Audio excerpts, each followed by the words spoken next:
따라서 제사에서 예배로. 오늘은 성막 시리즈 설교 14번째로 마지막 시간입니다. 성막은 하나님께 제사 드리기 위하여 만들었습니다.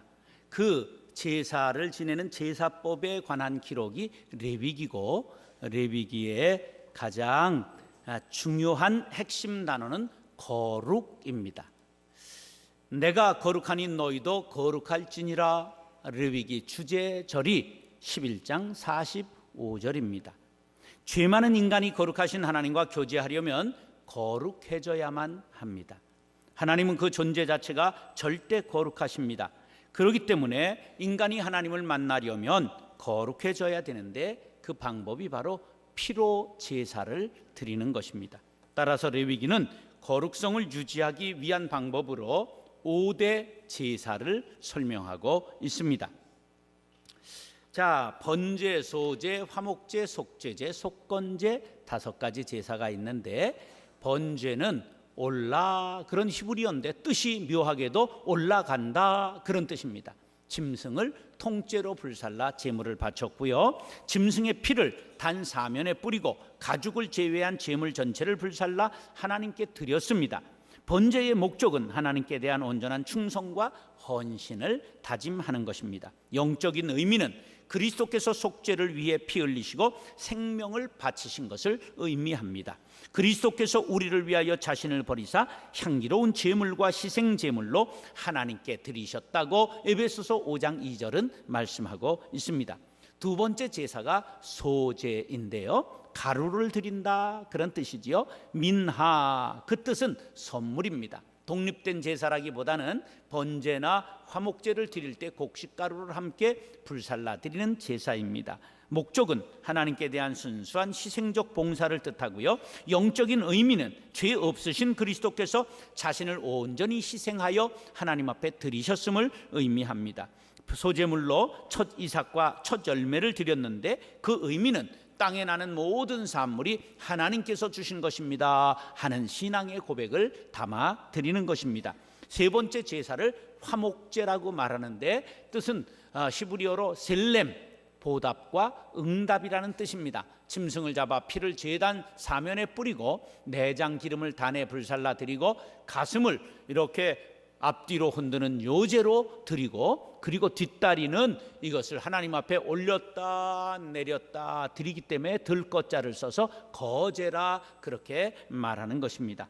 화목제의 목적은 하나님과 제사를 드리는 사람 간의 화목을 뜻하는 것입니다. 하나님께서 주신 은총과 복에 대하여 감사해서 드리는 감사제가 있고, 약속한 것을, 서원한 것을 갚는 의미로 드리는 서원제가 있고, 하나님께 자원해서 드리는 자원제가 있습니다.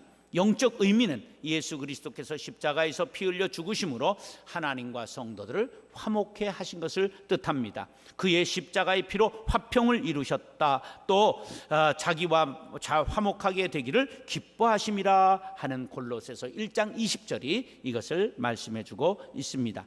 네 번째 제사가 속죄제인데 하타트라고 말하고 범법과 죄악이라는 뜻을 가지고 있습니다. 죄사함을 위해 피를 뿌리고 내장은 태우고 짐 밖에서 불살라 드리는 제사로서 목적은 모든 율법을 범한 죄를 속죄함 받기 위한 제사입니다. 영적인 의미는 그리스도께서 인류의 죄를 대속하기 위해 영문 밖에서 십자가 지시고 고난받고 죽으심을 뜻합니다. 예수 그리스도의 몸을 단번에 들이셨다고 히브리서 10장 10절은 이에 대하여 말씀하고 있습니다. 마지막으로 속건제인데 히브리어로 아샴, 뜻은 죄과 과오, 그런 뜻입니다. 성물과 이웃에 대한 죄를 속죄하는 제사로 제물의 피를 단 사면에 뿌렸고 기름을 불살라 드렸고 5분의 1을 배상하는 규정을 두었습니다. 하나님의 성물이나 남의 물건을 범한 죄까지 속하되 배상의 의무까지 정해 놓음으로써 사회적 질서 유지까지 고려했던 것입니다. 영적 의미는 그리스도께서 성도의 허물을 대신 짊어지시고 죽음으로 우리를 죄를 배상하셔서 우리를 속량, 돈을 치르고 우리를 구원하셨다 하는 의미를 가지고 있는 것입니다. 베드로전서 2장 24절에 그 몸으로 우리 죄를 담당하셨으니 그가 채찍에 맞음으로 우리는 나음을 얻었다고 말씀하고 있는 것입니다. 사랑하는 형제 자매 여러분, 5가지 제사 속에 담겨 있는 의미를 상고할 때 큰 은혜 받기를 축원합니다. 따라서 제물이 있어야 합니다. 제사에는 뭐가 있어야 된다고요? 제물이. 우리가 제사상 많이 차려봤죠. 그런데 남자가 제사를 지내지만 제사상은 누가 차려요? 여자들이 차리죠. 얼마나 힘든지 몰라요. 한번 제사상 기억나는 분들이 있을 거예요. 그런데 드리는 법도 까다롭습니다. 수저나 잔과 밥을 놓을 때 떡국은 우측에 술잔은 좌측에 놓지요. 그리고 어동육서라 해서 물고기는 동쪽에 그리고 육고기는 서쪽에 놓았습니다. 탕류를 놓을 때도 육탕, 소탕, 어탕 순으로 놓았고요. 왼쪽에 포, 오른쪽에 식혜라 해요. 좌포 우회라고 말했습니다. 조율이시라고 말해서 왼쪽부터 대추와 밤과 배와 감과 같은 것을 놓아야 되고, 붉은 과일은 동쪽에, 하얀 과일은 서쪽에 놓았습니다. 이것도 집안마다 지역마다 조금씩 달랐습니다. 이런 제사를 종갓집에서는 1년에도 20여 차례 드렸기 때문에 여인의 삶 전부가 제사상 차리는 것이었습니다. 조금만 정성이 부족하고 내용이 부족했다 하면 비난을 받았고, 이런 의문에 사로잡혀 세월을 허송했던 것입니다. 거기에다가 전통적 귀신관이 더해주면서 사람이 죽으면 귀신이 된다고 생각하면서 조상신 섬기기에 목숨을 걸었습니다. 이젠 이런 전통도 많이 사라지고 문화의 한 자락으로 명맥을 유지하고 있습니다. 성막제사 제도 역시 가장 중요한 것이 제물이었습니다. 제물 없는 제사는 성립될 수 없기 때문입니다. 1절로 4절 우리 밑줄 친 것만 읽겠습니다. 시작. 여호와께 예물을 드리려거든 가축 중에서 소나 양으로 예물을 드릴지니라. 여호와 앞에 기쁘게 받으시도록 드릴지니라. 그의 번제물의 머리에 안수할지니 그를 위하여 기쁘게 받으심이 되어 그를 위하여 속죄가 될 것이라. 아멘. 예물, 번제물 이런 것은 다 제물을 뜻합니다. 그런데 성막제사 제물의 특징을 2가지로 요약하려면 다양한 것이 첫째요, 2번째는 형편에 따라 드릴 수 있었다는 것이 2번째 특징입니다. 이렇습니다. 가정 형편에 따라 번제 드릴 때 숫소를 드릴 수 있고 수장과 수점소를 드릴 거, 산비둘기나 집비둘기 새끼를 드릴 수도 있었습니다. 소제에서는 고운 곡식가루, 기름, 유향, 소금을 드리고, 기름을 섞어 화덕에 구운 무교병과 무교 전병을 드렸고, 번철에 기름을 섞어 부친 것, 솥에 기름을 섞어 삶은 것, 첫 이삭을 볶아 찌은 것을 드렸습니다. 화목제를 드릴 때 가정 형편에 따라서 숫소와 암소를 드릴 수도 있고, 수장이나 암양을 드릴 수도 있고, 염소를 드릴 수도 있습니다. 속죄제를 드릴 때 신분에 따라 지위에 따라 제사장 및 회중 전체는 수송아지를 드리고, 족장은 수점소를 드리고, 평민은 암염소 및 어린 양을 드리고, 서민은 산비둘기 또는 집비둘기 새끼를 2를 드렸습니다. 극빈자는 고운 가루 에바 10분의 1 곧 한 뒷박을 밀가루를 드릴 수 있었던 것입니다. 속건제를 드릴 땐 흠없는 수장과 범한 성물 또는 물건의 5분의 1을 배상해야 되는 그러한 법이 있었습니다. 그래서 제물은 첫째, 다양하다. 2번째는 하나님이 형편에 따라 배려해 주셨다. 그런 것을 느낄 수가 있습니다. 제물이 없어 속죄에 참여하지 못하는 사람들이 있을까 봐 비둘기를 제물로 드릴 수 있도록 하셨고, 그리고 가루 한 대박 드릴 수도 있었다. 그러한 말입니다. 하나님께서 제물을 정해 놓으신 것은 본인이 잡수시기 위해 그러신 것이 아니라 우리의 향기를 받으신 것입니다. 다시 말해 우리의 마음을 받기를 원하시는 것입니다. 제물을 드리는 자는 자신의 생명을 아낌없이 드리는 자세로 드려야 됩니다. 완전히 드려야 됩니다. 섬김으로 드려야 됩니다. 감동으로 드려야 됩니다. 흠없는 제물을 드려야 됩니다. 우리들의 헌금 자세도 이와 다를 바 없습니다. 하나님은 우리의 마음, 우리의 믿음을 받으시기 때문입니다. 제가 유격훈련을 해봤는데요, 유격훈련, 공수훈련 이런 거 받으신 분 한번 손 들어보세요. 예, 다 방입니까? 예. 이게 훈련할 때 이게 이제 떨어지는 훈련을 하는데 높이 얼마에서 떨어지는 걸 훈련하느냐 하면 11m에서 떨어지는 훈련을 합니다. 11m 그러면 실제로 그게 딱 10m고요. 거기에 서면 요 눈의 지점이 11m가 되는 거예요. 왜 11m에서 하나? 1km에서 떨어지나 11m에서 떨어지나 사람이 느끼는 공포감이 11m가 제일 공포감을 느낀다는 거예요. 그래서 11m에서 뛴 사람은 1km 높이에서도 떨어질 수 있는 거예요. 그래서 자꾸만 11m에서 뛰어내리는 훈련을 합니다. 그러면 나중에 공중에서도 공수부대가 떨어질 수 있는 거지요. 그래서 하나님께서 우리들에게 공수훈련을 시키시는 게 11조입니다. 이게 제일 공포를 느끼는 헌금이 11조입니다. 근데 11조를 통과하기만 하면 목숨까지도 바칠 수 있게 됨을 믿으시기 바랍니다. 그러므로 11조를 통과하지 못하고는 정말 신앙 갖기가 어렵습니다. 여러분들도 훈련을 통해 십자가 용사가 될 수 있기를 간절히 바랍니다. 고린도후서 9장 7절 시작. 각각 그 마음에 정한 대로 할 것이요 인색함으로나 억지로 하지 말지니 하나님은 즐겨내는 자를 사랑하시느니라. 아멘. 사랑하는 형제 자매 여러분, 제사에는 제물이 있어야 합니다. 예배에는 감사와 헌신이 있어야 합니다. 하나님이 기뻐하시는 산 제물이 될 수 있기를 예수님의 이름으로 축원합니다. 따라서 피의 제사를 드려야 합니다. 인류의 역사는 피의 역사지요. 이 나라는 피로 지킨 나라지요.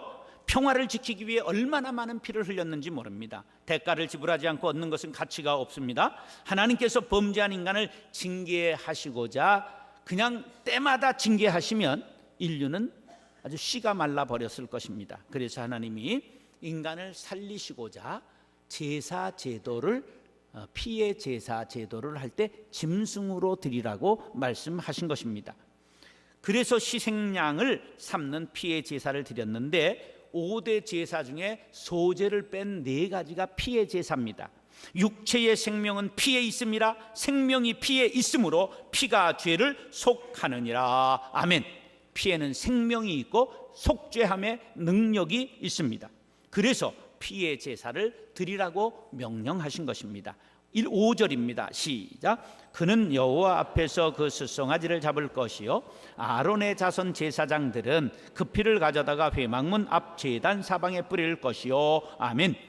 피의 제사에는 예외가 없습니다. 대제사장도 제사장도 백성들도 방백들도 왕도 누구나 다 드려야 합니다. 이에 대하여 로마서 3장 10절 이하에는 의인은 없나니 하나도 없다. 깨닫는 자도 없다. 하나님을 찾는 자도 없다. 다 치우쳐 함께 무익하게 되고 선을 행하는 자가 없나니 하나도 없다고 말씀하고 있습니다.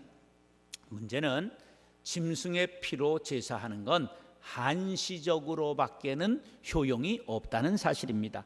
그래서 끊임없이 양과 염소와 숫송아지와 암소와 비둘기가 수도 없이 희생되었습니다. 얼마나 많은 제사를 드렸는지 요세푸스의 유대사에 보면 6월절에 예루살렘에 100만 명이 모여들었고 18만 마리의 양이 제사로 드려졌다는 거예요. 그래서 양의 피가 그냥 강물을 이루고 기드론 시내를 흘러내렸다고 기록하고 있을 정도입니다. 그런데도 불구하고 그들은 여전히 범죄했고 또 죄사함 받고자 희생제사를 반복했습니다. 그래서 이사야에 이런 말씀이 나오게 된 배경입니다. 여호와께서 말씀하시되 너희의 무수한 재물이 내게 무엇이 유익하뇨? 나는 수장의 번제와 살진 짐승의 기름에 배불렀고 나는 수송아지나 어린 양이나 수점소의 피를 기뻐하지 아니하노라. 너희가 내 앞에 보이러 오니 이것을 누가 너에게 요구하였느냐? 내 마당만 밟을 뿐이니라. 헛된 재물을 다시 가져오지 말라. 분향은 내가 가증히 여기는 바요 월삭과 안식일과 대회로 모이는 것도 그러하니 성회와 아울러 악을 행하는 것을 내가 견디지 못하겠노라. 인간의 완악함으로 인하여 반복하여 죄를 밥 먹듯 짓는 죄인들을 위해 하나님께서 이래서는 안 되겠다 생각하시고 완전한 제사 제도를 마련하셨습니다. 이것이 바로 십자가 프로젝트입니다. 이에 대한 예언이 이미 이사야서에 이렇게 나왔지요. 그는 실로 우리의 질고를 지고 우리의 슬픔을 당하였거늘 우리는 생각하기를 그는 징벌을 받아 하나님께 맞으며 고난을 당한다 하였노라. 시작. 그가 찔림은 우리의 허물 때문이요 그가 상함은 우리의 죄악 때문이라. 그가 징계를 받음으로 우리는 평화를 누리고 그가 채찍에 맞음으로 우리는 나음을 받았도다. 우리는 다 양 같아서 그릇 행하여 각기 제 길로 갔거늘 여호와께서는 우리 죄 모두의 죄악을 그에게 담당시키셨도다 아니하셨도다. 그가 곤욕을 당하여 괴로울 때에도 그의 입을 열지 아니하였으며 마치 도수장으로 끌려가는 어린 양과 털 깎는 자 앞에서 잠잠한 양같이 그의 입을 열지 아니하였도다. 그는 곤욕과 신문을 당하고 끌려갔으나 그 세대 중에 누가 생각하기를 그가 살아있는 자들의 땅에서 끊어지면 마땅히 형벌받을 내 백성의 허물 때문이라 하였으리요. 그는 강포를 행하지 아니하였고 그의 입에 거짓이 없었으나 그의 무덤이 악인들과 함께 있었으며 그가 죽은 후에 부자와 함께 있었도다. 아멘. 부자인 아리마대 요셉의 무덤을 썼다, 그런 말씀을 예언하고 있는 것입니다. 하나님의 인류 구원의 계획을 따라 이 세상에 오신 독생성자 예수 그리스도께서 인류의 제단 갈보리 언덕에서 십자가로 피의 제사를 드리신 것입니다. 예수님은 죄가 없으신 분이셨습니다. 하나님의 독생자이셨습니다. 그분의 피는 단번에 제사의 효력을 완벽하게 나타내심으로 다시 제사를 드릴 필요가 없게 된 것입니다. 이에 대하여 히브리서 7장 27절은 이렇게 말씀하고 있습니다. 시작. 그는 저 대제사장들이 먼저 자기 죄를 위하고 다음에 백성의 죄를 위하여 날마다 제사 드리는 것과 같이 할 필요가 없으니 이는 그가 단번에 자기를 드려 이루셨음이라. 할렐루야. 모든 죄를 피로써 정결하게 했던 구약의 제사 제도는 이로써 끝나고 말았습니다. 피 흘림이 없이는 죄사함도 없는데 예수 그리스도의 희생이 피의 제사를 철폐한 것입니다. 우리는 이 은혜를 감사해야 마땅합니다. 예수님의 대속의 은혜와 독생자를 보내주신 하나님의 사랑이 아니었다면 우리는 날마다 제사 지내는 일로 나를 보내야 했을 것입니다. 아직도 의문에 속해 귀신에게 밥을 바치고 절을 하는 한국 전통 제사에 매여 있는 사람들에게 여러분 자유의 복음을 전하시기 바랍니다. 피의 제사의 완성자요 종결자가 되시는 예수 그리스도를 믿고 자유하라고 전하시기 바랍니다. 사랑하는 형제 자매 여러분, 피 흘림이 없이는 죄사함도 없습니다. 그러나 흠없는 예수님의 피는 제사를 끝내고 말았습니다. 예수의 이름을 부르며 찬미의 제사를 날마다 감격으로 드리는 저와 여러분들 될 수 있기를 예수님의 이름으로 축원합니다. 따라서 제사가 예배로 바뀌었습니다. 예수님께서 인류의 제단 십자가에서 속죄 제물이 되셨습니다. 이것을 성령에 사로잡힌 세례 요한은 이렇게 예언했지요. 요한이 예수께서 자기에게 나아오심을 보고 이르되 보라, 세상 죄를 지고 가는 하나님의 어린 양이로다. 그렇습니다. 예수님께서 세상 죄, 곧 저와 여러분들의 모든 죄를 다 짊어지시고 골고다 언덕을 오르신 것을 믿으시면 아멘 하시기 바랍니다. 이로써 제사 제도가 폐하게 된 것입니다. 예수님께서 머리에 가시관을 쓰시고 붉은 피를 뚝뚝 흘리셨습니다. 손과 발은 못에 박혀 종 같은 피가 계속 흘러내렸습니다. 로마 군병이 창으로 옆구리를 찌르니 심장이 터져서 물과 피를 다 쏟았다고 요한복음 19장 34절은 기록하고 있습니다. 온 몸에 피 한 방울 남김없이 다 쏟으신 것입니다. 이로써 피의 제사가 끝났습니다. 더 이상 예수님의 피공로를 믿는 자는 피 흘림이 없이 하나님께 나아갈 수 있게 된 것입니다. 예수님께서는 예수님을 향기나는 제물로 하나님께서 받아주신 것을 알고 자신을 온 인류를 위하여 하나님께 바치신 것입니다. 6절로 9절 시작. 그는 또 그 번제물의 가죽을 벗기고 각을 뜰 것이요 제사장 아론의 자손들은 제단 위에 불을 붙이고 불 위에 나무를 버려놓고 아론의 자손 제사장들은 그 뜬 각과 머리와 기름을 제단 위에 불 위에 있는 나무에 버려 놓을 것이며 그 내장과 정강이를 물로 씻을 것이요 제사장은 그 전부를 제단 위에서 불살라 번제를 드릴지니 이는 화제라 여호와께 향기로운 냄새니라. 우리 예수님께서 여호와께 향기로운 냄새가 되신 것을 믿으시기 바랍니다. 하나님께 더 나은 제사를 드리신 예수님으로 인하여 제물 없이 피 흘림 없이 하나님 앞에 서게 된 그리스도인들은 감사와 찬송을 담아 예배 드려야 될 줄로 믿습니다. 이제부터 제사가 아니라 예배가 된 것입니다. 예배는 무엇입니까? 구약에 약속된 대속자가 오셔서 죄로 인해 죽었던 저와 여러분을 위해 대신 죽으심으로 죄값을 지불해 주시고 부활하심으로 죄값을 내가 갚았다 하는 것을 확증해 주신 것을 우리는 믿고 감사해서 드리는 것입니다. 예배를 통하여 새 생명의 주인 되신 예수 그리스도의 초대로 하나님과 자녀 관계를 맺고 만남을 이루는 것이요 고로 예배는 새 생명으로 초대하시는 하나님의 초대에 응답하는 것입니다. 이에 대하여 예수님께서 마태복음 22장과 누가복음 14장에서 혼인잔치 비유로 말씀하신 것입니다. 제사는 죄값을 요구함으로 짐승을 잡아드렸습니다. 이에 비해 예배는 죄값을 지불하여 살려놓으시고 새 생명을 얻은 자들을 초대해 하나님과 잔치를 벌이는 것입니다. 그러므로 우리는 날마다 이 예배가 잔치에 감격이 있어야 될 줄로 믿습니다. 대한예수교 장로회 총회 헌법의 예배의 정의에 대해 이렇게 말합니다. 참된 예배는 하나님의 백성들이 하나님이 창조의 역사와 예수 그리스도를 통하여 구원의 역사로 이룩하신 사실을 깨닫고 감격하여 드리는 응답의 행위이다. 여기서 예배자들은 최상의 마음과 목숨과 뜻을 다하여 경배와 찬양과 영광과 권세를 삼위일체신 하나님께 드려야 한다고 정의하고 있습니다. 제사는 장소와 제물과 같은 형식에 중점을 두었으나 예배는 내적인 요소를 중시합니다. 하나님은 영이시니 예배하는 자가 영과 진리로 예배할지니라. 예배의 태도가 중요하다는 것입니다. 진심을 가지고 순수하고 영적인 자세로 예배드려야 합니다. 제사의 제물이 중요했다면 예배에는 죄의 고백이 중요합니다. 뭐가 중요하다고요? 죄의 고백입니다. 영이신 하나님께서 죄를 싫어하시기 때문에 죄를 품고 드리는 자의 예배는 허당입니다. 지난 18일 중국에 류보친이라고 하는 사람이 61로 공직에서 은퇴를 했는데 중학교 1학년 14살 때 자기가 지은 죄를 신문에다 광고해서 큰 뉴스거리가 되었습니다. 47년 전 죄를 품고 있다가 도저히 내가 이걸 품고 있으면 안 되겠다 생각하고 자비를 들여서 신문에 광고를 냈습니다. 그는 문화혁명 때 14살 중학생이었는데 교장 선생님을 무릎 꿇히고 때리고 침을 뱉었습니다. 선생님에게도 그렇게 했습니다. 많은 부잣집 친구들 지식인 아들들을 다 자기들이 때리고 추방하고 그렇게 했던 것, 그때의 때가 그랬다 이렇게 말하기는 내가 지은 죄가 너무 큽니다. 용서해 주십시오. 그리고 신문에 광고를 했습니다. 그 광고를 하고 얼마나 마음이 후련한지 모른다고 그는 말했습니다. 여러분, 죄를 품고 있으면 예배가 되지 않는다는 사실을 기억하시기 바랍니다. 예배자들에게는 거리낌이 없어야 합니다. 반드시 회개하고 고백해야 진정한 예배가 될 수 있습니다.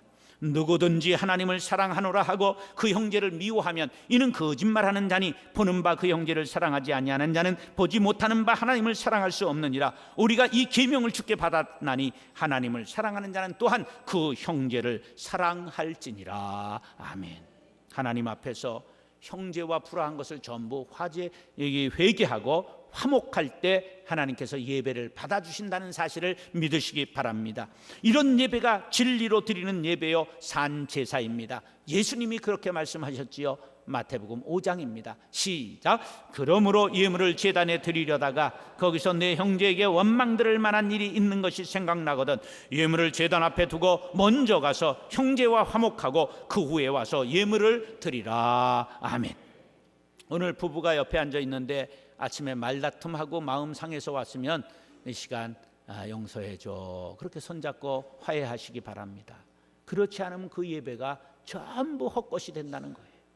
여러분, 혹시 형제를 이 시간이라도 용서하지 못한 것 있다고 한다면 전부 용서하시기 바랍니다. 우리가 땅에서 묶으면 하늘에서도 묶입니다. 여기에서 풀어야 하늘에서 해방받게 되는 것을 믿으시면 아멘 하시기 바랍니다. 그래야 참된 예배가 되는 것입니다. 사랑하는 형제 자매 여러분, 예수님의 십자가 대속의 은혜로 제사가 예배가 되었습니다. 묶어놓고 헛 예배 드리면 안 됩니다. 풀고 산 예배를 드리시기를 바랍니다. 영과 진리로 예배하는 영적 이스라엘이 되시기를 예수님의 이름으로 축원합니다.